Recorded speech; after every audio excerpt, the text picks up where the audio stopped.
우리 다 함께 출애굽기 18장 21절과 22절 말씀 보겠습니다. 또 그대는 온 백성 중에서 능력 있는 사람들 곧 하나님을 두려워하고 진실하며 탐욕을 미워하는 자들을 예비하고 그런 자들을 그들 위에 세워 1000명의 치리자와 100명의 치리자와 50명의 치리자와 10명의 치리자로 삼아 그들이 모든 때에 백성을 재판하게 하라. 큰 문제는 다 그들이 그대에게 가져오려니와 작은 문제는 다 그들이 재판하리니 그리하면 그들이 그대와 함께 짐을 질 터인즉 일이 그대에게 쉬우리라. 아멘. 오늘 말씀 주제는요, 도움이 필요한 목사입니다. 도움이 필요한 목사. 저한테 정말 필요한 주제입니다. 자, 지난 시간에 이드로는 하나님을 개인적으로 믿게 되었습니다. 다들 기억하시나요? 그리고 다음날 이드로는요, 모세를 곁에서 보고 이렇게 말을 했습니다.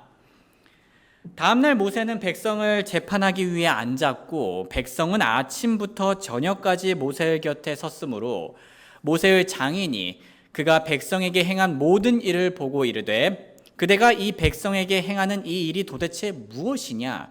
어찌하여 그대는 홀로 앉아있고 온 백성은 아침부터 저녁까지 그대 곁에 서 있느냐 하니 이드로는 모세를 보고 나서 지금 뭐하고 있는 거냐고 물었습니다. 그래서 모세는 이드로의 질문에 다음과 같이 대답했습니다. 모세가 자기 장인에게 대답하되 백성이 내게로 와서 하나님께 여쭈려 하기 때문이니이다.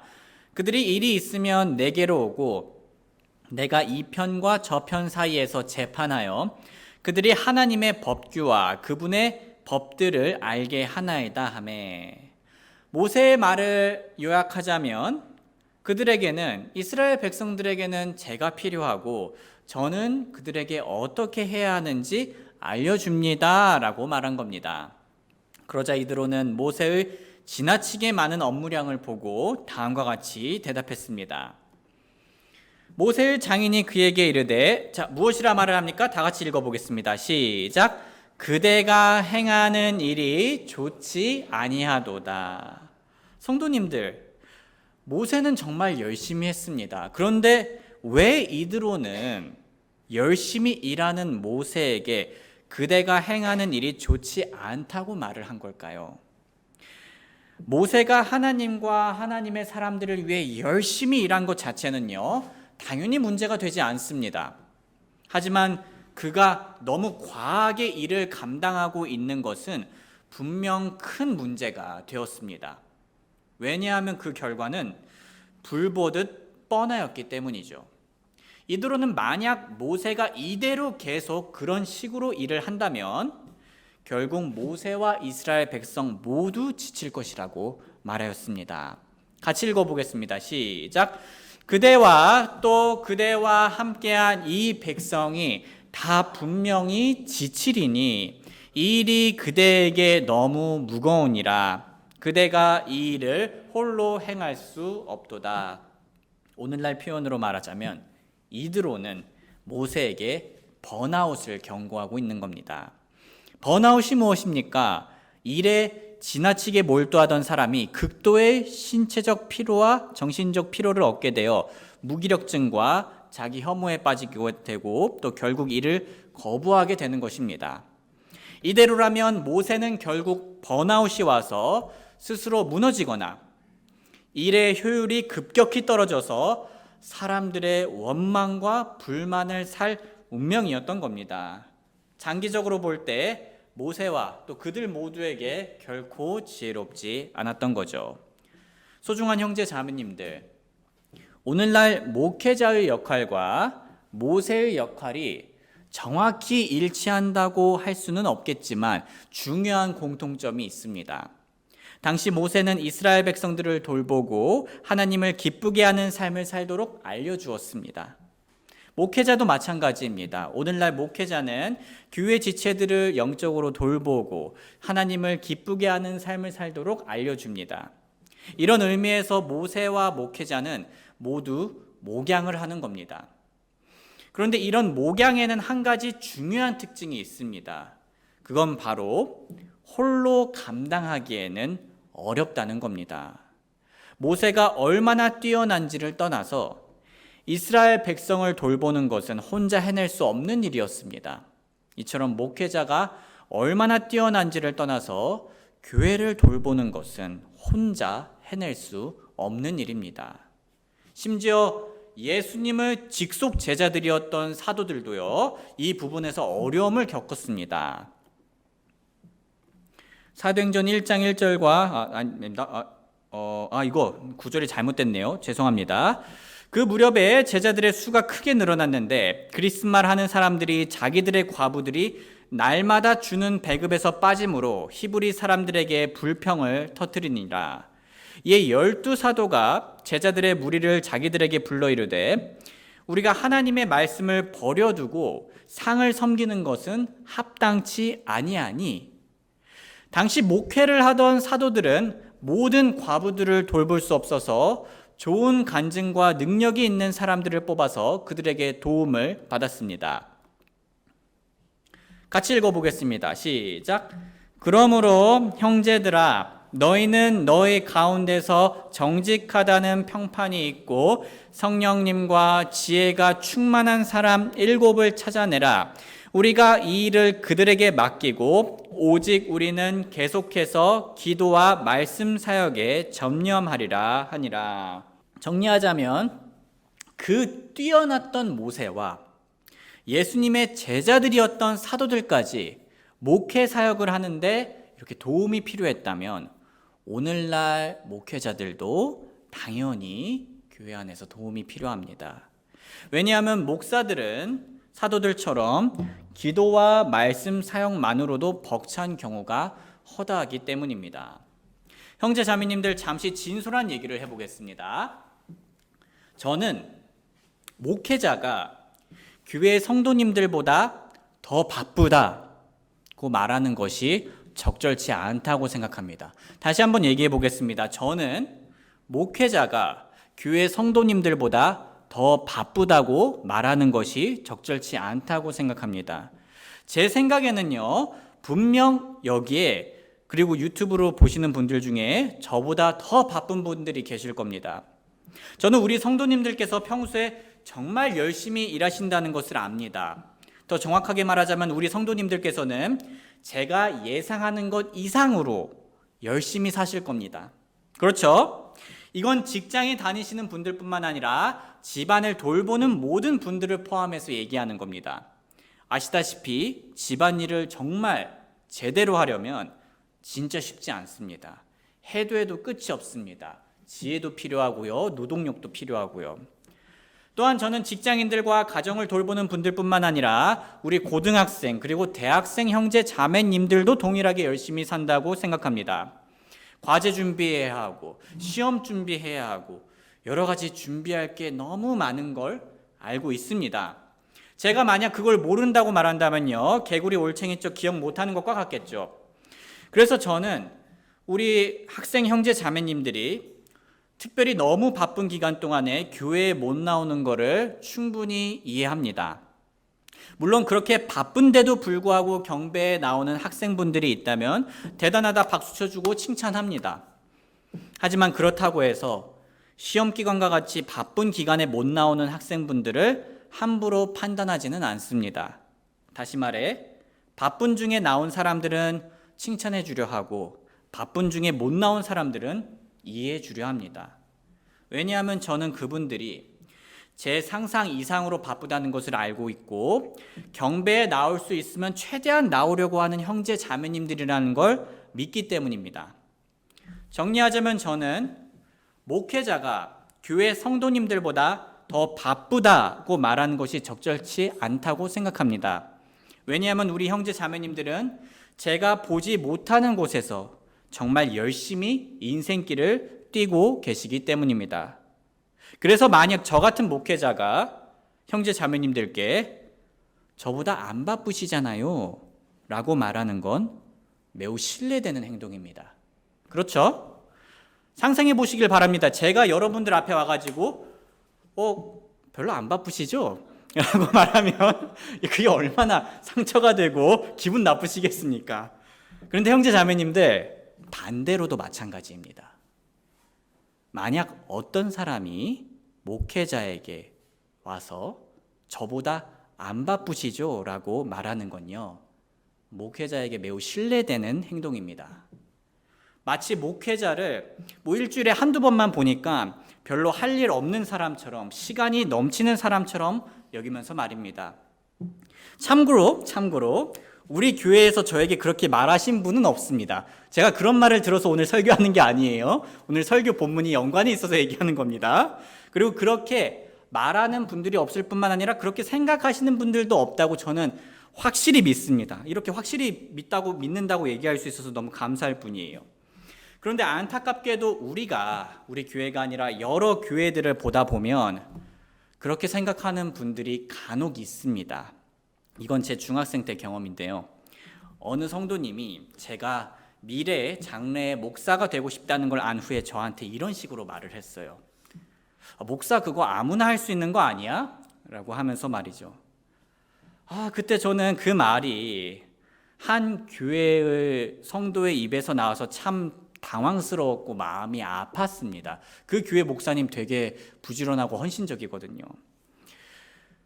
저는 말하고 싶습니다. 목사 아무나 할 수 있는 거 아닙니다. 물론 세상에서 그 목사란 타이틀을 얻는 건 어렵지 않을 수 있어요. 루트가 다양할 수 있거든요. 하지만 성경적인 목사로서 교회를 돌보고 하나님의 말씀을 신실하게 설교한다는 건 결코 쉽지 않습니다. 제가 알고 있는 목사님들께서는 설교를 준비할 때 정말 진지하게 그리고 열과 성을 다해서 준비합니다. 저는 그분들의 본을 따르려 하고 있고요. 저를 예로 들어보겠습니다. 어떤 분들께서는, 우리 교회 분들은 아니에요. 어떤 분들께서는 제 설교 길이가 짧아서 설교 준비 시간이 짧다고 생각할 수도 있는데요. 대부분의 경우 저는 설교 하나를 준비할 때 하루 이상이 걸립니다. 특히 주일 설교를 위해서는 12시간에서 15시간 정도의 시간이 들어갑니다. 그걸 매주 합니다. 누군가는 그렇게 길게 준비했는데 왜 설교 내용이 짧은지 궁금해할 수 있는데요. 저는 가능하면 의도적으로 설교를 짧게 만들고 있습니다. 성도님들, 솔직히 저 길게 만들려면 길게 만들 수 있습니다. 믿어주세요. 저 길게 만들려면 길게 만들 수 있습니다. 제가 농담처럼 내 설교 너무 짧아요 이렇게 얘기하지만 사실 길게 만들려면은 얼마든지 길게 만들 수 있습니다. 공부하고 자료 조사한 거, 몇 시간씩 공부하고 자료 조사한 거 그냥 다 넣으면 되거든요. 그런데 그렇게 하면 그건 정보 전달을 목적으로 하는 성경 주석서나 강의에 더 가까워지게 됩니다. 제가 하려는 건 책을 쓰거나 강의를 하는 게 아니라 설교입니다. 설교는 정보 전달뿐만 아니라 성도님들께 말씀을 실생활에 와닿게 전하는 것을 목표로 합니다. 그렇게 와닿게 하려면 집중력이 높은 시간대를 고려해야 합니다. 제가 설교학을 배웠을 때 교수님은 현대 청중들에게 적절한 설교 길이를 20분 정도라고 가르쳤습니다. 미국 기준으로 얘기한 거지만 전 한국도 크게 다르지 않다고 생각해요. 이건 그리 놀라운 사실이 아닙니다. 왜냐하면 우리 주변에서 볼 수 있는 콘텐츠들이 어떻게 돼가고 있습니까? 점점 짧아지고 있죠. 심지어 60초, 10초, 릴스, 쇼츠까지 그런 것들까지 생기고 있습니다. 그만큼 현대의 우리들의 집중력은 짧아지고 있습니다. 그래서 만약 목회자가 20분 이상으로 길게 설교할 거면 그 긴 설교를 20분처럼 느껴지게 만들 정도로 설교를 잘해야 된다라는 조언도 있어요. 저는 아직 40분, 50분 설교를 20분처럼 느껴지게 만들 만큼 실력이 있지는 않습니다. 그래서 저는 설교를 자르고 다듬고 정제해서 20분 정도가 되게 만들려고 노력합니다. 사람들이 보는 웹툰도 1, 2분이면 다 보죠. 하지만 그 짧은 순간을 위해 작가님들은 일주일 내내 작업을 하잖아요. 짧은 설교도 오랜 시간에 걸쳐서 정성스럽게 만들어지고 있습니다. 제 입으로 말하기 뭐하지만은 이번 기회에 얘기합니다. 그렇습니다. 그리고 제가 당장 이번 주에 할 수요일 설교하고 일요일 설교만 준비하는 게 아닙니다. 앞으로 몇 주 후 또는 몇 달 후에 가르칠 시리즈들을 조사하고 따로 공부해야 합니다. 그래서 책을 읽고 강의를 듣습니다. 아무거나 읽고 아무 강의나 듣는 게 아니라 좋은 재료를 쓰는 셰프처럼 보장되고 최상급으로 여겨지는 자료들로 준비합니다. 우리 형제 자매님들한테 아무거나가 아니라 정말 좋은 것들을 대접해 드리고 싶거든요. 그리고 제가 앞으로 가르치지는 않더라도 목회자로서 알고 있어야 할 내용들도 공부해야 합니다. 만약의 경우를 대비해서요. 그 외에 저는 파워포인트를 만들고 나눔글을 보내드리고 운영이 모임을 갖고 휴양의 장소를 찾고 유튜브 영상을 편집하고 썸네일을 만들고 업로드하고 교회 재정 기록 및 서류 작업을 하고 틈틈이 교회 화장실을 청소하고 분리수거하고 쓰레기 버리고 경배 전에 예배당에 미리 와서 세팅하고 찬양 인도하고 설교하고 설교 편집 번역하고 나눔 질문지 만들고 다른 분들이 도움 필요하면 최대한 듣고 가정도 돌보고 육아도 합니다. 생각보다 하는 게 적지는 않아요. 그래서 매주 저는 부족한 시간으로 아쉬움이 남아 수요일과 주일 새벽마다 하루만 더 있었으면이란 생각을 매주 합니다. 죄송합니다. 약간 넋두리가 되었는데요. 이게 이제 뭐 제가 일 많이 해요 이렇게 이제 제가 더 바빠요 이렇게 말을 하려고 하는 게 아니라요. 목사가 할 일이 없는 게 아니다라는 것을 좀 얘기하고 싶어서였습니다. 그런데 저도 저지만 저보다 더 많이 설교를 준비하고 사역을 하시는 목사님들이 많이 있습니다. 그러므로 누군가 목회자를 마치 자신들보다 하는 일이 없는 사람으로서 보는 것은 적절치 않죠. 또는 몇몇 안 좋은 예시들을 생각하면서 모든 목사를 그러한 사람들처럼 별로 할 일이 없는 사람으로서 일반화시키는 것도 바람직하지 않습니다. 오히려 목회자는 홀로 감당할 수 없을 정도의 일을 많이 가지는 게 정상입니다. 그렇기 때문에 모세처럼 그리고 사도행전에 나온 사도들처럼 도움이 필요합니다. 본문으로 돌아와서 이드로는 이렇게 바쁜 모세에게 다음과 같은 조언을 해주었습니다. 이제 내 음성에 귀를 기울이라. 내가 그대에게 조언을 주리니 하나님께서 그대와 함께 계실지로다. 그대는 백성을 위하여 하나님 쪽을 향하고 사정들을 하나님께로 가져가 그들에게 규례와 법들을 가르쳐서 그들이 마땅히 걸어야 할 길과 마땅히 해야 할 일을 그들에게 보여주며. 같이 읽어보겠습니다. 시작. 또 그대는 온 백성 중에서 능력 있는 사람들 곧 하나님을 두려워하고 진실하며 탐욕을 미워하는 자들을 예비하고 그런 자들을 그들 위에 세워 1000명의 치리자와 100명의 치리자와 50명의 치리자와 10명의 치리자로 삼아. 같이 읽겠습니다. 그들이 모든 때에 백성을 재판하게 하라. 큰 문제는 다 그들이 그들에게 가져오려니와 작은 문제는 다 그들이 재판하리니 그리하면 그들이 그대와 함께 짐을 질 터인즉 일이 그대에게 쉬우리라. 이드로는 문제만 지적하는 사람이 아니었습니다. 적절한 지혜와 조언도 해줄 수 있는 사람이었어요. 이드로는 모세에게 백성들 중 능력이 있으며 하나님을 두려워하고 진실하며 탐욕을 미워하는 자들을 세우라고 하였습니다. 그리고 그들과 함께 모세가 지고 있었던 짐을 함께 지라고 하였습니다. 그러면 일이 지금보다 훨씬 더 쉬워질 것이라고 말했죠. 즉 모세가 번아웃을 피하며 자신의 역할을 지치지 않고 오랫동안 수행할 수 있게 되는 겁니다. 목회자도 마찬가지입니다. 목회자가 혼자서 교회 일에 모든 걸 다 하려고 하면 결국 번아웃이 오게 됩니다.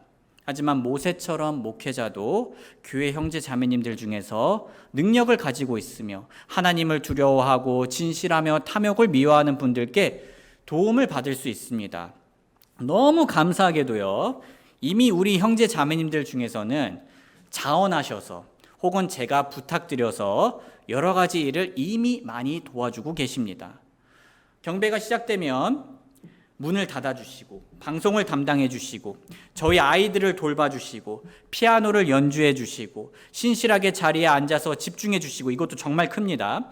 음식을 담당해 주시고 매주 주님의 만찬을 담당해 주시고 식탁을 펴주시고 의자를 정리해 주시고 종이컵을 채워주시고 수조를 놓아주시고 도움이 필요한 학생을 기숙사까지 데려다 주시고 설거지하시고 운영위원회에서 섬겨주시고 나눔 시간을 인도해 주시고 방문자가 있으면 반갑게 맞이해 주시고 대청소를 해야 되면 대청소도 다 함께 해주시고 헌금을 통해 재정적으로 같이 짐을 지어주십니다. 이것들을 제가 어떻게 혼자서 다 할 수 있겠습니까? 이것들 한 주도 못해요. 저 이런 도움이 없으면요. 이것들 외에도 제가 제가 언급하지 못한 게 있다면 정말 죄송합니다. 우리 형제 자매님들은 제가 보지 못하는 곳에서까지 교회를 돌보기 위해 정말 많은 것들을 이미 도와주고 계십니다. 이 자리를 빌어 정말 감사합니다. 참으로 우리 교회 지체분들께서는 다음의 말씀을 잘 실천하고 계신다고 자신 있게 말을 할 수 있습니다. 같이 읽어보겠습니다. 시작. 너희는 서로 남의 짐들을 지라 그리하여 그리스도의 법을 성취하라. 사랑하는 형제 자매님들, 오늘 말씀을 정리하면서 평소하고는 다르게 몇 가지 부탁으로 마무리를 하겠습니다. 평소에는 적용으로 마무리를 하는데 오늘은 부탁으로 마무리를 할게요. 제가 앞으로 교회를 돌보는 것과 목회 사역을 하는 것과 관련하여서 우리 형제 자매님들께 무언가 부탁드릴 때가 있을 겁니다. 그때 마지 못하는 마음이나 하기 싫은 마음이나 억지로 할 것 같은 마음이 생기신다면 혹은 무리라고 생각하신다면요, 거절하시길 바랍니다. 하나님은 마음을 보시니까요. 저도 그리고 그렇게 마지못해 억지로 혹은 뭐랄까요, 너무 무리해서 하시는 거는 저도 원치 않습니다. 또는 배우자나 가족분들의 동의가 이루어지지 않으셨다면 거절하시길 바랍니다. 가족들과의 하나됨은 매우 중요하니까요. 그것까지 희생하면서 이렇게 도와달라고 하기에는 적절치 않다고 생각합니다. 그런데 만약 제가 부탁드렸을 때 하나님을 위해 기꺼이 기쁨으로 하실 수 있는 일이라면 그때 저의 부탁을 꼭 들어주시길 부탁드립니다. 그러면 모세가 도움을 받았던 것처럼 저 또한 아주 크게 도움을 받을 수 있을 겁니다. 마지막으로 목회자인 제가 제 직분을 열심히 수행하되 스스로를 과대평가하지 않으며 목회 사역을 지혜롭게 감당할 수 있도록 기도 부탁드립니다. 그렇게 우리 모두 다 함께 평생 동안 하나님을 이 교회 안에서 잘 사랑하고 서로를 사랑할 수 있길 주님의 이름으로 소원합니다. 우리 잠시 노래가 연주되는 동안 오늘 하나님께서 우리 마음속에 해주신 말씀이 있다면 그 말씀 붙들고 기도하는 시간 가지겠습니다. 기도하겠습니다. 사랑하는 아버지 하나님, 교회가 창립된 이후로 지금까지 저희 교회가 이렇게 있을 수 있는 이유는 제 덕분이 아닙니다. 우리 자매님들이 하나님의 사랑을 열심히 온 몸과 마음으로 실천하였기 때문입니다. 그리고 하나님께서 그 사랑 안에서 역사해 주셨기 때문입니다. 제가 이 사랑에 보답하며 하나님께서 허락하신 이 귀한 목회 사역을 지혜롭게 잘 감당할 수 있도록 도와주시옵소서. 또한 저희가 각자의 역할을 다하며 서로의 짐들을 함께 지고 함께 교회를 섬길 때 함께 교회를 섬기며 그리스도의 법을 성취하게 하여 주시옵소서. 더욱더 하나님을 사랑함으로 이 법을 잘 성취하는 저희가 되길 원합니다. 또한 저희 교회가 교회 사역에 선순환을 불러일으킬 수 있는 지혜를 매번 허락하여 주시길 바라오며 감사드리며 예수님의 귀하신 이름 받들어 기도드립니다. 아멘.